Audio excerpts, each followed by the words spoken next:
Hello, my name is Erika, part of Schon, and I'm honored to share some insights on chapters 11 through 15 of Shemot, or the book of Exodus. Our Torah narrative here begins with the last of the 10 plagues, Makat B'Chorot, the slaying of the firstborn, and this finally causes Pharaoh to relent and release the Israelites from slavery. And so we read of the dramatic exodus from Egypt and the freed Israelites, who can now be masters of their own time and live by their own calendars.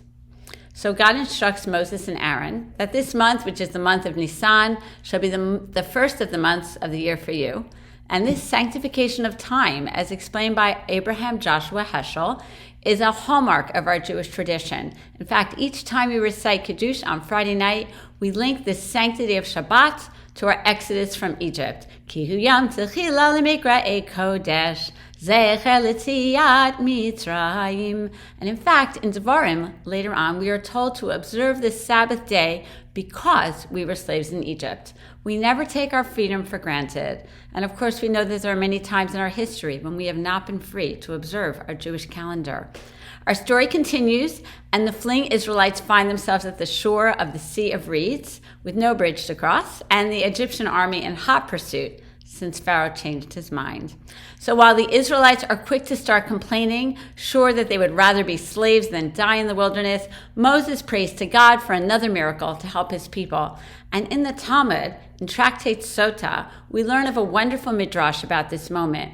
We learn that one brave person, Schon ben Aminadab, literally takes the leap of faith and goes into the water, and only then does God cause the sea to part, allowing the Israelites to cross on dry land. So the lesson here is that God expects us to be in partnership, in a divine partnership with Him, and actively engage in our own redemption, not only through prayer, but through deeds. This moment in our narrative looks different, and it sounds different than the rest of our Torah chanting. Here in Parshat B'Shalach, one of my favorite portions of the Torah, we sing Shirat HaYam, the song of the sea. It's read twice during the year, once on Shabbat Shirah, in sequence when we read the book of Exodus, and that's usually in January. And again, it's read on the 7th day of Pesach, as we recall the miracle that happened on that day. This is a song expressing our incredible faith in God and in the miracle that has saved our people. We often stand as a synagogue community, and many congregations sing this song in a call and response, in a kind of mixed mode of regular chanting and a special trope. We also read Shirat HaYam every day in the traditional Shacharit service just after Psukei Zimra, maybe to remind us to always have faith in God. So let's take a look at Shirat HaYam in the Torah scroll. And when we look at this arrangement of the text, we immediately see that this portion is very special, for it's a poem and not standard prose. The Torah scribe breaks the Shirat HaYam, the Song of the Sea, into 3 interwoven columns.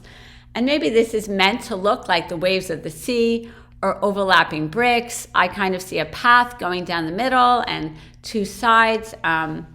However you visualize it, it is definitely unique in the Torah, and it's a special moment for us.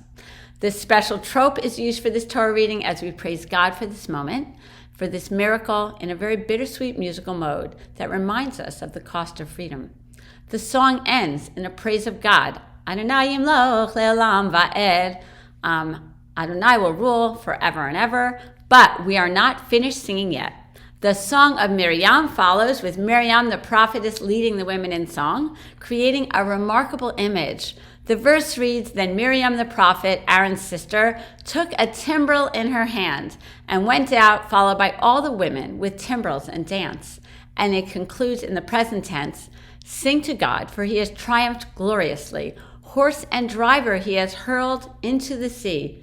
Shiru l'Adonai ki ga'o ga'a, sus v'rochevo rama vayam." And you hear kind of a different trop there because that is our special trop for this song. And Rashi comments that the righteous women of that generation were confident that God would do miracles for them, so they brought instruments with them for celebration. And can you just imagine for a second what you might pack if you were rushed to leave? Would you pack only practical things or add some items for a spiritual moment, for a moment of celebration?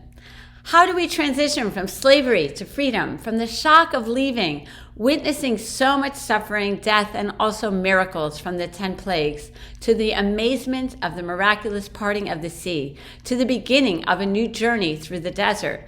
This tumultuous passage is eased by beautiful music, as the people spontaneously erupt in song, led first by Moses and then by Miriam. Music has the power to ease our pain, to elevate joy, and to tap our deepest emotions.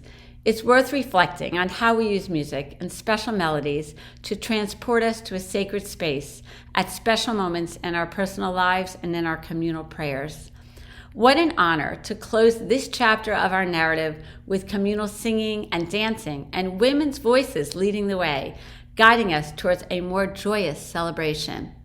We are physically free, but the music brings our souls closer to the redemption we will later receive as a people at Sinai upon receiving the Torah. And so we continue to count each day from Pesach to Shavuot on our journey towards freedom, for when we receive the Torah and a framework of laws, we will experience full nationhood and true freedom as a unified people. May we always have reasons to celebrate in music and dance, and count our days towards good things to come. Thank you.